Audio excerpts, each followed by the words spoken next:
हजरत ख्वाजा मोइनुद्दीन चिश्ती रहमतुल्लाह अलैहि इस्लाम का पैगाम फैलाने की नीयत से अपने कुछ मुरीदों के साथ अजमेर शरीफ के एक स्थान पर तशरीफ लाए।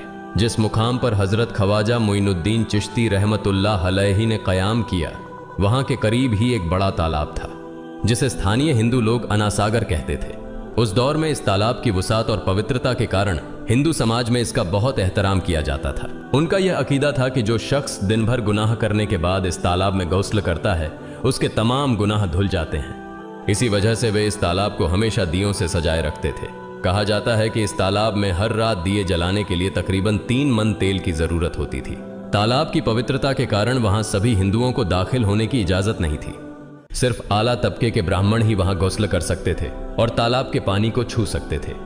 उनका यह मानना था कि अगर ब्राह्मणों के अलावा कोई और तालाब के पानी को छू ले तो पानी नापाक हो जाएगा। हजरत ख्वाजा मोइनुद्दीन चिश्ती रहमतुल्लाह अलैहि और उनके मुरीद लंबे सफर से थके हुए थे। कुछ देर आराम फरमाने के बाद जब नमाज का वक्त हुआ तो ख्वाजा मोइनुद्दीन चिश्ती रहमतुल्लाह अलैहि ने हजरत बख्तियार काकी रहमतुल्लाह अलैहि को अजान देने का हुक्म दिया।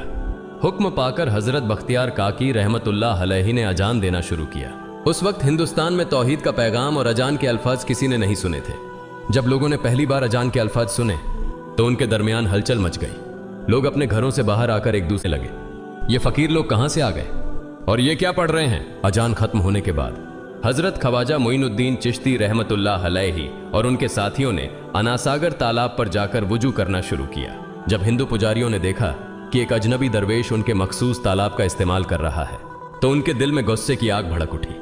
एक पुजारी बोला, यह दरवेश कहां से आ गया? बिना हमारी इजाजत के इसने हमारे पाक तालाब को हाथ लगा दिया। हम इस तालाब को कितना मुकद्दस मानते हैं और इन मुसाफिरों ने इसे नापाक कर दिया है। इसका कोई हल निकालना ही होगा। इसके बाद हजरत ख्वाजा मोइनुद्दीन चिश्ती रहमतुल्लाह अलैहि ने तमाम साथियों के साथ मिलकर जमात के साथ नमाज अदा की। लोग ये मंजर देखने लगे और कहने लगे, ये तो कोई अजीब फकीर है। हमारे मंदिरों में सब देवी देवता मौजूद हैं और ये उनकी इबादत न करके किसी नए खुदा की इबादत कर रहा है। अगर मंदिर के बाहर भी कोई खुदा है तो उसे भी मंदिर में रखा जाना चाहिए ताकि लोग उसकी भी पूजा कर सकें। शाम ढलने लगी। शाम होते ही राजा पृथ्वीराज के ऊंटों के चरवाहे अपने ऊंट लेकर उस जगह पहुंचे। इत्तेफाक से हजरत ख्वाजा मोइनुद्दीन चिश्ती रहमतुल्लाह अलैहि उसी जगह पर तशरीफ फरमा थे जहां आमतौर पर राजा के ऊंट आराम किया करते थे। चरवाहों ने देखा कि एक दरवेश का काफिला उनके मुकाम पर आकर बैठा है। उन्होंने हजरत ख्वाजा मोइनुद्दीन चिश्ती रहमतुल्लाह अलैहि और उनके साथियों से कहा, अरे फकीर बाबा, आप कहां से तशरीफ लाए हैं और यहां आकर बैठ गए? क्या आपको मालूम नहीं कि यहां रोजाना राजा पृथ्वीराज के ऊंट आराम फरमाते हैं? राजा के ऊंट यहां आराम करते हैं, ये जानते हुए भी आपने यहां बैठने की जुर्रत कैसे की?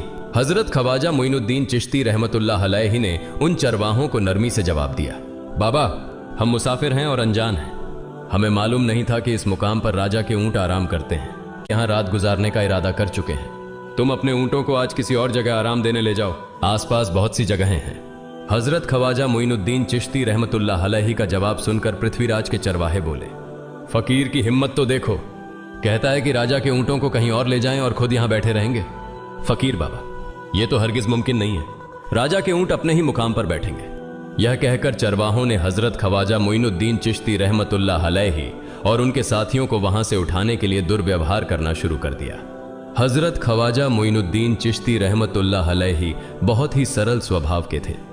जब उन्होंने देखा कि चरवाहे दुर्व्यवहार कर रहे हैं तो उन्होंने बख्तियार काकी रहमतुल्लाह अलैहि से कहा, बख्तियार, हम यहां बैठकर क्या करेंगे? जब राजा के ऊंटों को यहीं बैठाना है तो रहने दो, ऊंट यहीं बैठे, हम यहां से जा रहे हैं। यह कहकर हजरत ख्वाजा मोइनुद्दीन चिश्ती रहमतुल्लाह अलैहि अपने साथियों के साथ वहां से चले गए। अगली सुबह जब ऊंटों को फिर से चरागाह में ले जाने का समय आया तो चरवाहे ऊंटों को उठाने की कोशिश करने लगे, लेकिन बार बार कोशिश के बावजूद वे ऊंटों को उठा नहीं सके, क्योंकि अल्लाह के वली हजरत ख्वाजा मोइनुद्दीन तुल्लाह अलैहि ने कहा था कि ऊंट यहीं बैठेंगे। अल्लाह रब्बुल आलमीन ने उनकी यह दुआ कबूल कर ली थी और ऊंटों को आदेश दिया था कि जब तक मोइनुद्दीन चिश्ती खुद नहीं कहेंगे तब तक वे यहीं बैठे रहेंगे। इसके बाद चरवाहे ऊंटों के न उठने का कारण जानने लगे। उनमें से एक नेक चरवाहा था जिसने कहा, क्या तुम्हें याद है कि हमने कल यहां से एक दरवेश को उठाया था? जाते जाते उन्होंने कहा था कि हम जा रहे हैं, राजा के ऊंट यहीं बैठेंगे। मुझे लगता है कि उनके कहे शब्दों के कारण ही राजा के ऊंट उठ नहीं पा रहे हैं। शायद वह कोई बड़े वली हैं या अल्लाह का कोई अवतार है। इस बात को महामहिम राजा के समक्ष रखते हैं। इसके बाद चरवाहे पृथ्वीराज के पास पहुंचे और हाथ जोड़कर निवेदन किया, महाराज, हमने बहुत कोशिश की, लेकिन आपके ऊंटों को उनके स्थान से नहीं उठा सके और उन्हें चरागाह में घास चराने नहीं ले जा पा रहे हैं। राजा पृथ्वीराज ने आश्चर्य से पूछा, क्या ऊंटों को कोई बीमारी है जिस कारण वे उठ नहीं पा रहे? चरवाहों ने कहा, ऊंट पूरी तरह स्वस्थ हैं, उन्हें कोई बीमारी नहीं है। पृथ्वीराज ने कहा, तो फिर वे अपनी जगह से क्यों नहीं उठ रहे? चरवाहों ने कहा, महाराज, कल उस स्थान पर एक दरवेश बैठे थे, हमने उनके और उनके साथियों के साथ काफी दुर्व्यवहार किया और उन्हें वहां से उठा दिया था। जाते जाते उन्होंने कहा था, राजा के ऊंट यहाँ बैठेंगे और उठेंगे नहीं। हमें लगता है कि दरवेश की बद्दुआ के कारण ही ऊंट अपनी जगह से नहीं उठ पा रहे हैं। तब पृथ्वीराज ने हुक्म दिया, अच्छा, जाओ और उस दरवेश को मेरे पास ले आओ। जब हजरत ख्वाजा मोइनुद्दीन चिश्ती रहमतुल्लाह अलैहि पृथ्वीराज के दरबार में पहुंचे तो पृथ्वीराज ने उनसे पूछा, ए दरवेश, आपने मेरे ऊंटों को क्यों पंगु बना दिया है? मेरे ऊंट भूखे मर रहे हैं, कृपया अपना जादू उनसे हटा लें। अगर जादू नहीं हटाया तो मेरे ऊंट भूखे मर जाएंगे। पृथ्वीराज की बात सुनकर हजरत ख्वाजा मोइनुद्दीन चिश्ती रहमतुल्लाह अलैहि मुस्कुराते हुए बोले, हे अल्लाह के बंदे, हम मुसलमान हैं और मुसलमान कभी जादू नहीं करते। तुम्हारे ऊंटों को मैंने नहीं बल्कि इस संसार के पालनहार महान अल्लाह रब्बुल आलमीन ने बैठाया है। उनकी आज्ञा से ऊंट बैठे हैं और उनकी आज्ञा से ही उठेंगे। लेकिन मैं उस सर्वशक्तिमान से प्रार्थना कर सकता हूं कि वह तुम्हारे ऊंटों को उठने की अनुमति दे। इसके बाद हजरत ख्वाजा मोइनुद्दीन चिश्ती रहमतुल्लाह अलैहि ने अल्लाह से दुआ की, हे अल्लाह, इन ऊंटों को उनकी जगह से उठने की तौफीक दें। हजरत ख्वाजा मोइनुद्दीन चिश्ती रहमतुल्लाह अलैहि की दुआ करते ही चरवाहों ने देखा कि ऊंट अपनी जगह से उठकर चरागाह की ओर बढ़ने लगे। यह दृश्य देखकर चरवाहे चकित रह गए और हजरत ख्वाजा मोइनुद्दीन चिश्ती रहमतुल्लाह अलैहि की करामत की खबर पूरे अजमेर में फैल गई। जैसे जैसे हिंदुओं के बीच हजरत ख्वाजा मोइनुद्दीन चिश्ती रहमतुल्लाह अलैहि की करामत की बातें फैलने लगीं और इस्लाम की महानता उनके सामने प्रकट होने लगी, मंदिर के पुजारी भयभीत हो गए। वे सोचने लगे, अगर यही चलता रहा तो सभी हिंदू मुसलमान बन जाएंगे। तब वे पृथ्वीराज के पास पहुंचे और निवेदन किया, महाराज, ये दरवेश हमारे राज्य में अशांति फैला रहा है। यदि आपने अभी इनका कोई उचित समाधान नहीं निकाला तो ये दरवेश सभी हिंदुओं को मुसलमान बना देंगे और तब हमारे देवताओं की पूजा करने वाला कोई नहीं बचेगा। आप इन्हें यहां से भगा दें, नहीं तो ये हमें यहां से बाहर निकाल देंगे। महाराज, हम आपको एक और भयावह बात बताना चाहते हैं। ये दरवेश कहते हैं कि जिन मूर्तियों की हम पूजा करते हैं वे पूजनीय नहीं है। उनका कहना है कि ये केवल निर्जीव पत्थर है जिनमें कोई शक्ति नहीं है। ये साधारण लोगों को इस तरह की बातें बताकर भ्रमित करना चाहते हैं। सबसे आपत्तिजनक बात यह है कि ये दरवेश हर दिन 5 बार हमारे पवित्र तालाब में हाथ लगाकर उसे अपवित्र कर रहे हैं।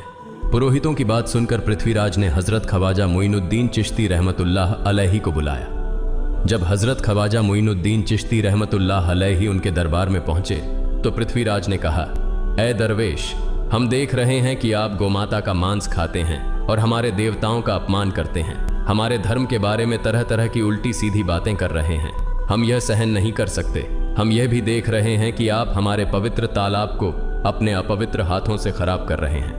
आप तुरंत हमारे देश से चले जाएं। हजरत ख्वाजा मोइनुद्दीन चिश्ती रहमतुल्लाह अलैहि ने कहा, बाबा, हम लोग तो केवल वुजू करते हैं, नहाते नहीं। अगर पूरी देह के स्पर्श से आपके तालाब का पानी खराब नहीं होता है तो केवल हमारे हाथ और चेहरे के पानी से तालाब अपवित्र कैसे हो सकता है? यह सुनकर पृथ्वीराज ने कहा, वे सभी लोग हमारे धर्म के हैं जबकि तुम लोग कहीं और से आ गए हो। तुम हमारे धर्म के नहीं हो, इसलिए तुम्हारे हाथ लगाने से हमारा तालाब अपवित्र हो जाता है। तब हजरत ख्वाजा मोइनुद्दीन चिश्ती रहमतुल्लाह अलैहि ने कहा, अच्छा बाबा, हम अब आपके तालाब के पानी को हाथ नहीं लगाएंगे। पानी की जरूरत है तो हम चाहते हैं कि केवल एक बर्तन में पानी ले लें। पृथ्वीराज ने कहा, ठीक है, तुम पानी ले सकते हो, लेकिन तुम्हारा बर्तन तालाब में लगे, तुम्हारे हाथ नहीं। अगर तुम्हारे हाथ स्पर्श करें तो हम इसके खिलाफ सख्त कार्रवाई करेंगे। राजा के साथ सहमति के बाद हजरत ख्वाजा मोइनुद्दीन चिश्ती रहमतुल्लाह अलैहि ने अपने मुख्य खलीफा बख्तियार काकी रहमतुल्लाह अलैहि से कहा, बख्तियार, जाओ और राजा के तालाब से एक बर्तन में पानी ले आओ, लेकिन बहुत सावधानी से पानी लेना ताकि तुम्हारा हाथ तालाब के पानी को छू न सके। बख्तियार काकी रहमतुल्लाह अलैहि हजरत ख्वाजा मोइनुद्दीन चिश्ती रहमतुल्लाह अलैहि के आदेश का पालन करते हुए आना सागर से पानी लेने गए। उन्होंने बर्तन को तालाब में डुबोया और उनका हाथ पानी को नहीं छू सका क्योंकि चमत्कारवश पूरा तालाब एक छोटे बर्तन में समा गया। आना सागर पूरी तरह से सूख गया और उसकी तली में केवल सूखी रेत दिखाई देने लगी। जब पुरोहितों ने देखा कि उनके पवित्र तालाब में एक भी बूंद पानी नहीं बची है और वह मरुस्थल की तरह सूख गया है तो वे घबराते हुए राजा पृथ्वीराज के पास गए और बोले, महाराज, यह तो भारी संकट हो गया है। पृथ्वीराज ने पूछा, क्या हुआ?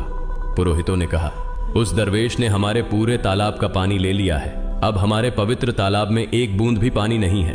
अगर इस तालाब में पानी नहीं होगा तो हम अपने पापों का प्रायश्चित कैसे करेंगे? दूर से हजारों हिंदू लोग इस तालाब में स्नान करने आते हैं ताकि वे अपने पाप धो सकें। अगर पानी नहीं रहेगा तो वे यहां आना बंद कर देंगे, जिससे हमारा बड़ा नुकसान होगा और अजमेर की मान मर्यादा मिट्टी में मिल जाएगी। पृथ्वीराज गहरे विचार में पड़ गए। वे हजरत ख्वाजा मोइनुद्दीन चिश्ती रहमतुल्लाह अलैहि के खिलाफ कोई कठोर कदम उठाने से झिझक रहे थे, क्योंकि उन्हें आशंका थी कि अगर उन्होंने दरवेश के खिलाफ सैनिक भेजे और दरवेश ने सैनिकों पर भी जादू कर दिया तो उनकी परेशानी और बढ़ जाएगी। इसलिए उन्होंने कहा, तुम लोग जाओ और उस दरवेश को मेरे पास बुला कर लाओ। मैं देखता हूं कि वह क्या चाहता है। अगर उसकी मांग उचित होगी तो हम उसे मान लेंगे, और यदि उचित नहीं हुई तो हम माफी मांगकर अपना तालाब का पानी वापस ले लेंगे। जब हजरत ख्वाजा मोइनुद्दीन चिश्ती रहमतुल्लाह अलैहि पृथ्वीराज के दरबार में पहुंचे तो पृथ्वीराज ने कहा, ऐ बाबा, आपने हमारे तालाब का सारा पानी ले लिया है। हम अपने पापों का प्रायश्चित कैसे करेंगे? पूरे दिन के पाप हम इस तालाब में स्नान करके धोते हैं। अगर तालाब में पानी नहीं होगा तो हम अपने पाप कैसे धोएंगे? हजरत ख्वाजा मोइनुद्दीन चिश्ती रहमतुल्लाह अलैहि ने उत्तर दिया, देखो बाबा, तुम्हारे पास आना सागर है, पर दुनिया के हर कोने में ऐसा तालाब नहीं है, तो क्या वे लोग अपने पाप कैसे धोएंगे? पापों को धोने की ताकत इस तालाब के पानी में नहीं है। पापों को माफ करने वाला केवल अल्लाह है, जिसने आकाश, धरती और पूरी सृष्टि बनाई है। उसकी इजाजत के बिना एक पत्ता भी नहीं हिलता। इसलिए मैं तुम्हें इस भ्रम को छुपा पर आने की दावत देता हूं। वहां मौजूद हजारों हिंदू हजरत ख्वाजा मोइनुद्दीन चिश्ती रहमतुल्लाह अलैहि की बातें मंत्रमुग्ध होकर सुन रहे थे। इसके बाद उन्होंने कहा, जाओ बख्तियार, जिस बर्तन में तुमने तालाब का पानी लिया था उसे वापस तालाब में डालाओ। बख्तियार काकी रहमतुल्लाह अलैहि हजरत ख्वाजा मोइनुद्दीन चिश्ती रहमतुल्लाह अलैहि के हुक्म से आना सागर में बर्तन का पानी डालने गए। जैसे ही बर्तन का पानी तालाब में डाला, आना सागर फिर से पानी से लबालब भर गया। इस चमत्कार को देखकर वहां मौजूद कई हिंदुओं ने कलमा पढ़कर इस्लाम कबूल कर लिया। यह देखकर हिंदू पुरोहितों और पंडितों की चिंता बढ़ गई। वे पृथ्वीराज के पास गए और बोले, महाराज, यदि अब कोई उपाय नहीं किया गया तो सारे हिंदू मुसलमान हो जाएंगे। पृथ्वीराज ने कहा, मुझे सलाह दो, इस दरवेश का मुकाबला कैसे किया जा सकता है? पुरोहितों ने कहा, यह दरवेश एक बड़ा जादूगर है, इसलिए इसका मुकाबला भी जादू से करना होगा। हमारे बीच एक बड़े पुरोहित और जादूगर रामदेव हैं, उन्हें इसके मुकाबले में भेजें। अगर वह जादू से इसे हरा सके तो हम अपने हिंदू धर्म का गौरव फिर से प्राप्त कर सकेंगे। पृथ्वीराज ने रामदेव को बुलाकर कहा, रामदेव, मैं तुम्हें इस दरवेश को जादू से हराने की जिम्मेदारी दे रहा हूं। अगर तुम उसे हरा सके तो हम अपने धर्म का गौरव फिर से पा सकेंगे। रामदेव ने पृथ्वीराज को आश्वस्त करते हुए कहा, महाराज, आप चिंता न करें, इस दरवेश को हराना मेरे लिए बहुत आसान है। मैं आपके समक्ष हमारे धर्म का गौरव वापस लाकर रहूंगा। इसके बाद रामदेव अपने साथियों हजरत ख्वाजा मोइनुद्दीन चिश्ती रहमतुल्लाह अलैहि के सामने मुकाबले के लिए पहुंचा। उसने कहा, मोइनुद्दीन, अगर तुम में ताकत है तो मुझसे जादू का मुकाबला करो। मैंने तुम जैसे बहुत से जादूगरों को हराया है, तुम्हें हराना तो मेरे लिए साधारण बात है। हजरत ख्वाजा मोइनुद्दीन चिश्ती रहमतुल्लाह अलैहि ने उसकी बातों का कोई जवाब नहीं दिया।